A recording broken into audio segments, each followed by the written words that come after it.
This is Film Talk, where we interview the brightest minds in filmmaking 5 days a week. Do you need a great camera for your next shoot? You may want to consider the world's lightest handheld Super 35 digital film camera, Blackmagic's Ursa Mini 4.6K. The Ursa Mini boasts a 4.6K sensor, global shutter, and up to 15 stops of dynamic range. It's perfectly balanced for handheld use and comfortable enough to be used all day long. Scene 1, take 1. Film Talk Nation, we are greenlit for yet another great show. Vanessa Frank and I'm excited to bring you our featured guest today, Michael Wiese. Michael, are you ready for your close-up? I'm ready. Let's do it. Michael Wiese is a media manifestation machine, having worked for 35 years in film, video, and television, both at the executive level and as an indie producer-director. His company, Michael Wiese Productions, is the world's leading publisher of books on filmmaking and screenwriting, with over 230 titles distributed internationally. 5 years ago, with his wife, he launched Divine Arts, an imprint devoted to transformation and plant medicine books. His recent personal journey films include The Sacred Sites of the Dalai Lamas, Living with Spirits, and Talking with Spirits. Upcoming books for 2016 include The Toad of Dawn and The God Molecule. Michael, it's an honor to have you on the show today. Thank you. So, Michael, how did you first get into this whole area of the film industry and further to that then, publishing? Oh, well, let's see. The industry, well, I was an independent filmmaker in San Francisco and made shorts, went to film school, made documentary features. But I think the first industry job, if you could call it that, since I was freelance before, was at a television station in San Francisco, was doing a variety entertainment show, and they were looking for a segment producer. And I knew nothing about television shows or being a segment producer, but I went out for the interview and took a chance. I called them up, and I heard they were hiring people. They said, we've probably found somebody. And I said, well, you haven't interviewed me yet. And I talked them into, the secretary into having the producer interview me that very day. It was a Friday. And I rushed over there, and he interviewed me. And he said, well, you look pretty good, but what ideas do you have for the show? And I said, well, I don't want to present it to you unorganized, so let me type them up and I'll send you 50 ideas, and if you don't like them, wow, you can keep the ideas, and if you do, maybe you'll hire me. And I did the ideas, and he liked them, and he hired me. But I had to run home to see the show because I'd never seen the show. Oh my gosh! Wow.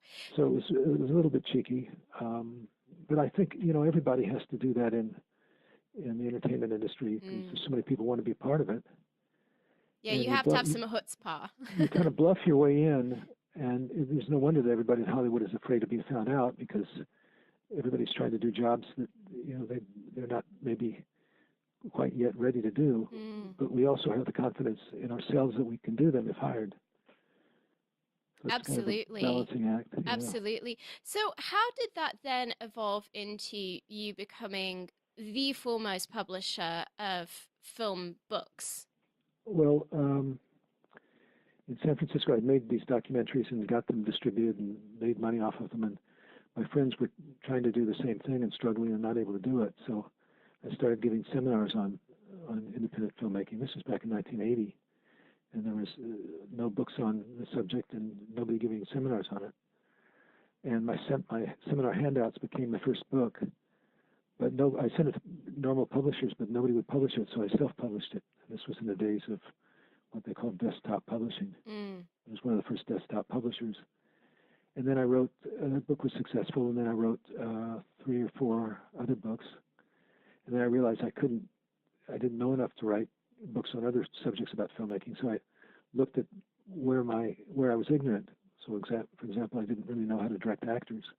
So I found some great people who did, and they wrote books for me, and we've never stopped.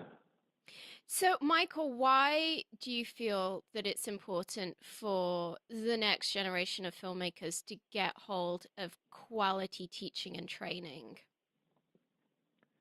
Well, it's kind of obvious that the whole culture has turned to visual media. It's not just films. It's like everywhere you go, your ATM machine has a movie running on it. When you're standing in line somewhere, there's visual imagery just surrounding us. And I think it's important that we know how to communicate with this imagery.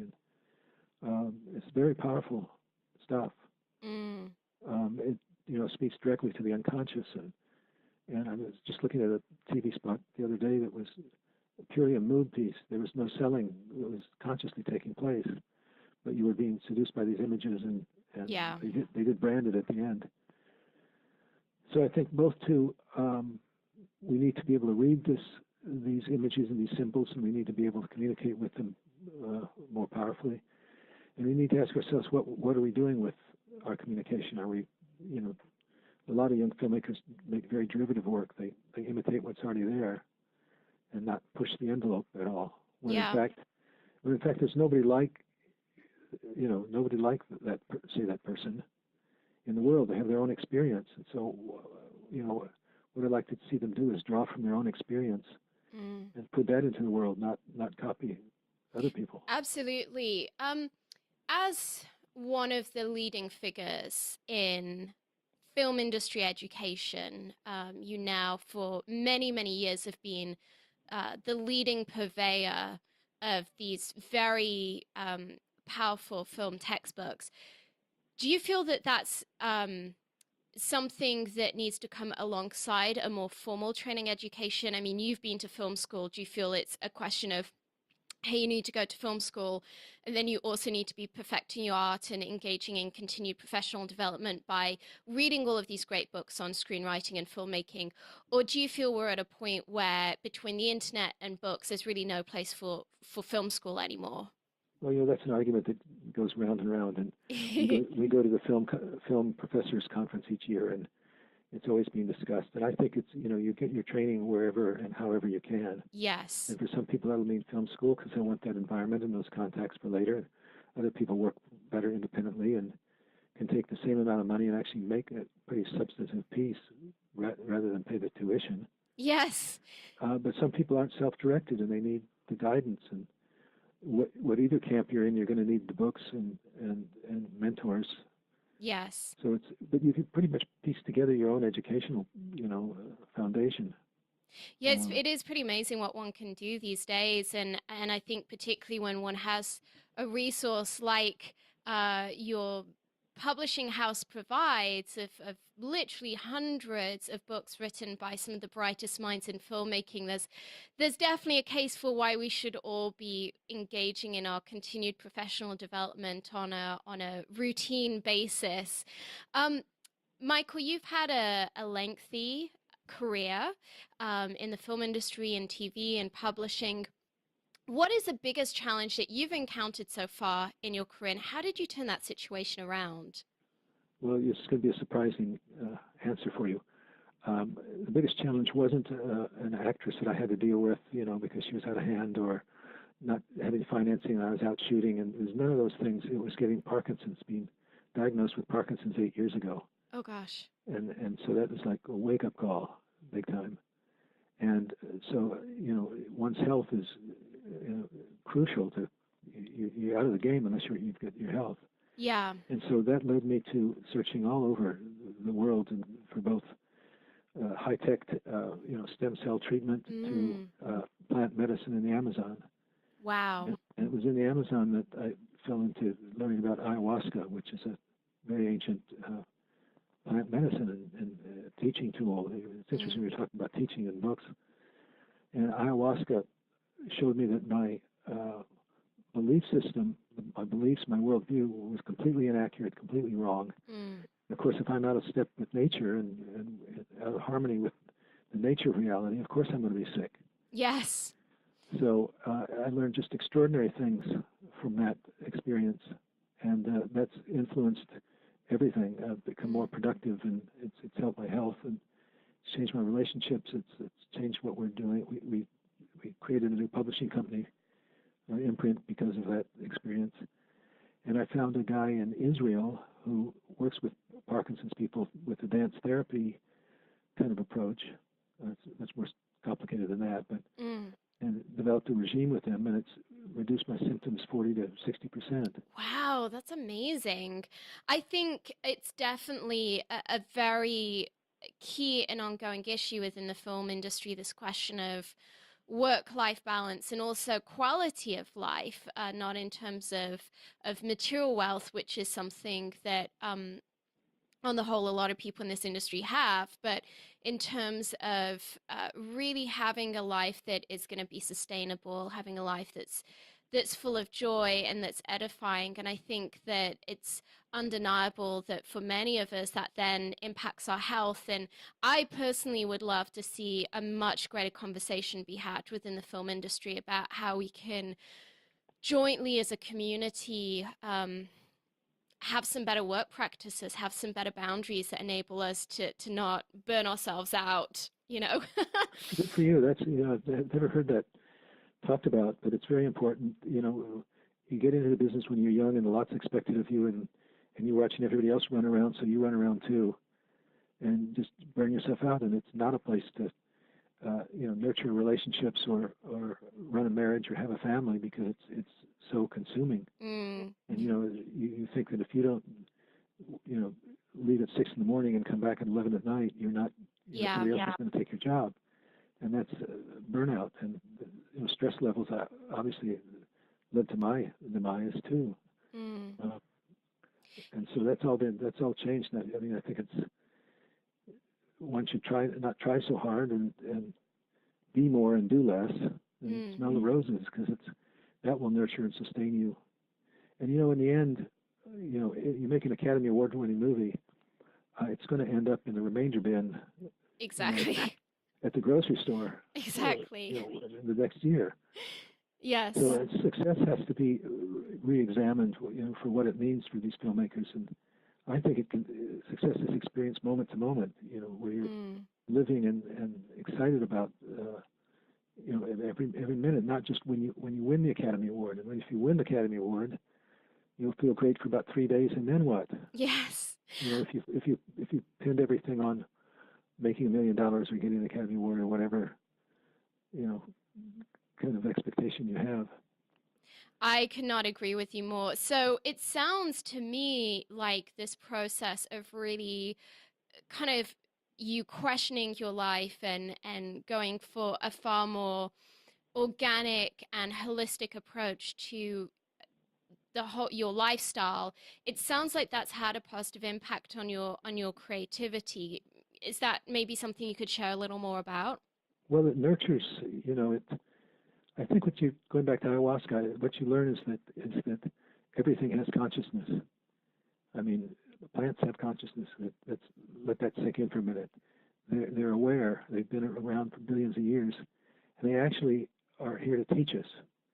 And you take this medicine and you can learn, and not through belief system. I mean, I had beliefs about everything, and it was my own experience. And ayahuasca gave me an experience of a version of a nature of reality, and in which we are all connected, and whatever we do impacts everybody else, and we can exchange and communicate with the plants and with the animals and with everything around us. And we're not living on the earth, we're in the earth, we're part of it, and we have a responsibility here. And that alone, is a pretty big thing to swallow. I mean, I was never taught that, or never knew that. And I've been living thinking of we all have to struggle and fight, and we're separate, and we've got to compete rather than cooperate. I certainly concur that there's, I think, a very endemic issue within our film industry, but generally as society as a whole, of forgetting the knock-on effect of our choices. And I think just even from a commercial standpoint, having the wisdom to see things rather more holistically and to realize that that our choices have an impact over time. It makes a very big difference to how sustainable a career can be. So, Michael, what is one thing that you wish you'd known earlier in your career? One thing I'd known earlier in my career. Well, probably just what I said a few minutes ago, which is not to try so hard. It's like you can't fail at your life. That's the other thing. It's like whatever you do, whatever happens, whatever you achieve or you don't achieve, in the long run, it's not that important. You know, the mere fact of your existence and having your own experience is plenty, is enough. Yeah. And we're kind of like what are they called, moon rovers? You know, those vehicles that travel over the moon and Mars. Yes. Mars rovers, or you know what I'm talking about. Yeah, I do. They have all these instruments and they're collecting data. Well, that's what we're doing. We're collecting data in our experience with whatever we're doing. Each person's experience is entirely different, and that's going to one big cloud, one big hard drive in the sky. And so you don't really have to do anything other than live your life. I think what's so wonderful in that is that, at least for me, filmmaking is a medium that allows us to share those experiences with others, and to give someone a perspective that maybe they don't have. So at least for me, that's kind of what I somewhat take from what you're so eloquently sharing. Michael, is that, in terms of your work, be it the film or the television work you've done, or even all of this publishing, is there maybe a shortcut or a hack that you would recommend for filmmakers that are maybe looking to find an extra edge, that something that you found has particularly well worked for you? Well, shortcut or hack is kind of a irreverent word for what I'm about to suggest, which is, I mean, I don't think there's a shortcut or hack. You ultimately have to do the work. Yeah. But I think you need to learn to see things as they really are. And that takes me back to ayahuasca and other plant medicines that enable us to do that. Probably most people don't know what I'm talking about, but Avatar is the movie that kind of brings us closest to what the experience is, but not really. You know, it's still a movie and it's still a pretty ridiculous story, but the world they take you to, and the way things operate in that world, and the social fabric of that world is very similar to what you can learn. I mean, it's the a watered down version of it, but that's what the protagonist was trying to do. He was trying to learn things, see things as they really are in this other world. And you find out we live in a multi-dimensional world. There are many worlds. There are many levels of worlds. There are many creatures and entities that fill these worlds, that are willing to teach us and work with us. Because it's interesting too that the plants are the ones that are desperately trying to get our attention so that we don't ruin the planet. The plants themselves are leading the way, and I think that's just ironic and extraordinary and exciting. Yeah. So, Michael, from all of your many years of experience within this industry, what is, in your opinion, the most important thing for our listeners to understand right now about the evolution of the film industry? My wife is handing me a note. Pardon? What's important? I said my wife just handed me a note. Oh. The most important thing that it rapidly changes. That we're caught in a transition right now between old school and new school, and the old distribution channels and platforms and production techniques are quickly being replaced with new school, and yet that's not fully up and running and fully engaged, and filmmakers are finding themselves kind of caught between two worlds. Yeah, absolutely. But the good news is that story doesn't change, or no, I should say it does change. The story is alive and it's always transforming. And so if you place your bet on story and make sure that you understand how story structure works and you've got a good story to tell, then you'll be fine. Yeah. There's a tremendous amount of wisdom in I think in saying, listen, as you've just so eloquently explained, that all of this technological stuff can change overnight, and goodness knows what iterations and what devices are going to be coming out in the future. But that art of story has been around for thousands and thousands of years, and for those that do a great job of honing their skill in that area, there's always going to be a seat at the table. It's a very reassuring thought. Well, Michael, we're about to enter our final act in which we're going to be getting some of your top recommendations. But before we do so, let's take a moment to thank our sponsors. When you're putting together that masterpiece movie, the coloring is a major creative decision. It can make the difference between whether the audience interprets your story as warm, cold, dark, or light, and it can help define the genre of the film. Here's a quick tip.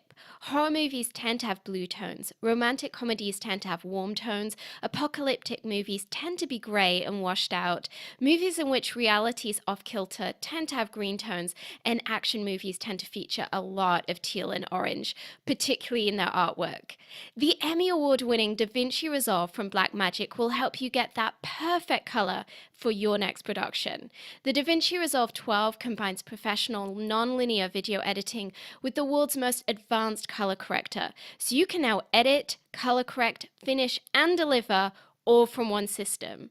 The DaVinci Resolve is completely scalable and resolution independent, so it can be used on set, in a small studio, or integrated into the largest Hollywood production pipeline. From creative editing and multi-camera television production to high-end finishing and color correction, only DaVinci Resolve features the creative tools, compatibility, speed, and legendary image quality that you need to manage your entire workflow, which is why it is the #1 solution used on Hollywood feature films. Michael, welcome to the final act where you'll be sharing incredible resources and mind-blowing answers. Are you ready? That was a quick break. Michael, what is the best advice you've ever received? I don't think I've ever received any good advice. Really? Yeah, I think that, what happens is when people give you advice, it comes from their own beliefs, and then you have the choice of taking that on or not. And if you take it on, it may work for them, but it doesn't work for you. So you've got to examine what's true for yourself. So you need to give yourself your own best advice. Yeah. That makes sense. Yeah. It's a journey of a lifetime, right? Well, I suppose so. Yeah. I mean, it's not to say you don't need, mentors wouldn't be helpful and useful, but as long as you keep in mind that, their take on things may be old school, or it may not be appropriate to your particular journey. Absolutely. Michael, you have published, as we know, a tremendous number of books, a library of books. So I realize that it's a very hard question for me to ask you to maybe recommend just one of those. But if there were maybe of all of these books, in terms of your filmmaking books, a film book that you would recommend to our listeners as really being a seminal piece that they need to check out, what would it be and why? Oh, this is a great setup for me. This is like I realize it's you're throwing a softball. I realize it's like asking you to pick between your children, but Well, that's exactly what I'm going to do. I'm going to pick one of my children, and I'm going to pick the book that I wrote a year or 2 years ago, called Onward and Upward, which is because filmmakers will learn a lot about life and filmmaking. They'll learn about what I've discovered and be able to look at principles that may apply or not to their own journeys. So is this kind of a biographical piece about your own journey in filmmaking? It is. It's a collection of very short stories. Some are a page long, some are 4 pages long. That have teachings and capsulize it in that format. Yes. It's bite-sized. Fantastic. Great. Well, Film Talk Nation, I know that you love audio. So thank you for joining us today. We've partnered with our friends over at Audible to offer you a free audiobook. Great titles available include Why Not Me by Mindy Kaling and Your Year of Yes by Shonda Rhimes. If you haven't already done so, you can claim your free audiobook at audibletrial.com/film talk. That's audibletrial.com/film talk. And this link will also be included in today's show notes. Michael, if you could recommend a single movie for our listeners, what would it be and why? See, I would say, we did a book about it, actually, Seven Samurai. Oh, fantastic. And I would say we did a book called something like Everything I Learned About Filmmaking Came from Watching Seven Samurai. And that came from me watching my daughter watch this movie a zillion times, and and she studied every cut and every action and every characterization. I mean, it's a very rich uh, place to start her filmmaking understanding, because it's a masterwork.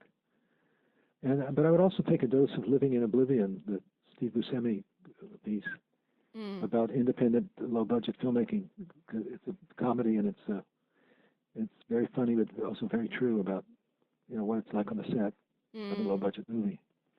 So to come back to the Seven Samurai, are you one of these filmmakers who really believes that studying Kurosawa is like just fundamental to filmmakers to understand their art? Yep. in one short answer. Yep.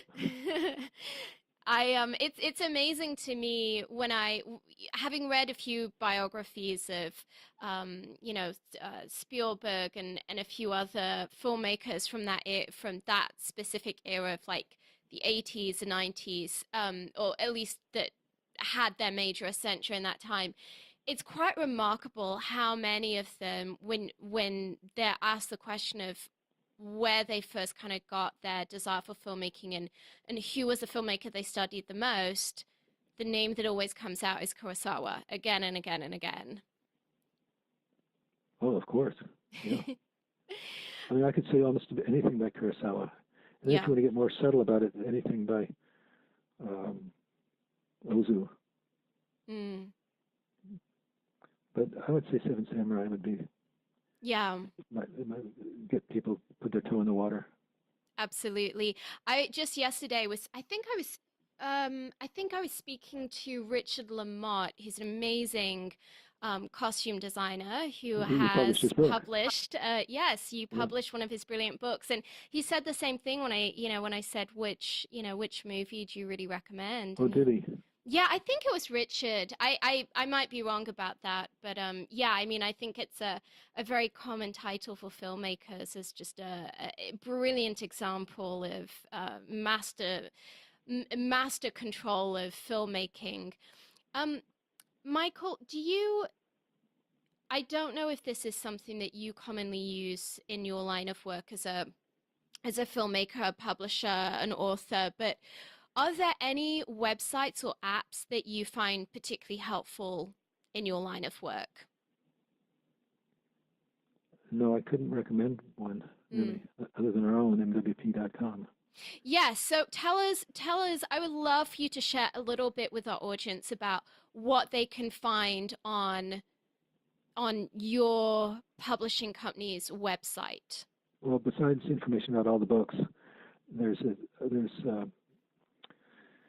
all kinds of production forms, production budgets, financial projection spreadsheets that they can customize. Just dozens and dozens of the tools, the paper tools that you need for the planning and execution of your film.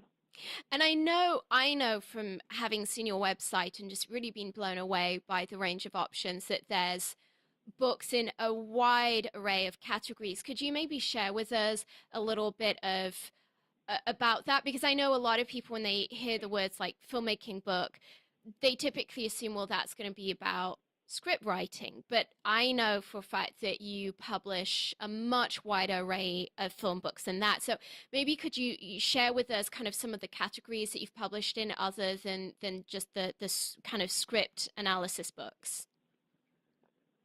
Well, let's see. I mean, the whole premise of the company was based on me not understanding or wanting to learn what I didn't know about filmmaking. So I looked at the entire arc of what goes into making a film, and over the years have found writers, really top people and bright minds, people with deep experience in all these areas. So it goes all the way from program development, and story and concept. All the way through distribution. So you've got books on cinematography and on editing, on marketing, financing, and then within those categories, you look at the diamond in the different facets. So you have various mythic forms of storytelling. You have script scripts have to be formatted in a very specific way to be received by the studios. Um, Dialogue is something to deal with. Subtext, which is the underlined, what you're not saying but what you're receiving in a film and the way it's constructed. We did a book recently about just transitions between the acts or sequences in a film. It's just about the transitions and how they bring meaning to a film. So it Yeah. gets very, very subtle and very Yeah, you get sophisticated. really granular. I really feel that there's something for everyone on your website, be it that someone's area of interest is budgeting or costume design or directing. There's a book, there's a manual there for everyone. So remind us quickly what that website address is. MWP.com. MWP.com. Well, Michael, it's time for the martini shot. What parting piece of guidance do you want to share with us? Let's see. I just want to encourage people to look to themselves for more of the answers and to not follow the herd and to make discoveries of their own. And Bucky Fuller always said, start from universe, which is start thinking really big and working way down rather than the other way. And seeing that we're really, incredible creatures with the ability to perceive the world or worlds and to communicate that through our technology, through our storytelling. I mean, that's pretty phenomenal.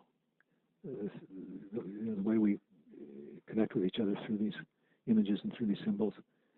And but encourage people to sort of look to themselves first and trust their own instincts and what they're being taught. And Absolutely. everything that you encounter as a teacher. And the truth is that people are really magnificent. Filmmakers are magnificent. So start acting and living accordingly. Absolutely. To thine own self be true. There you go. Well, that's a wrap. Film Talk Nation, in this industry, you're only as good as the people you know. And today you've been hanging out with Michael Wiese and myself. If you want to go the extra mile, head over to filmtalkpodcast.com and type Michael Wiese into the search bar.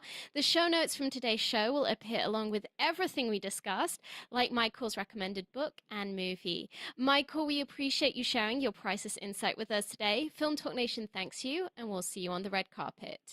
Thank you so much.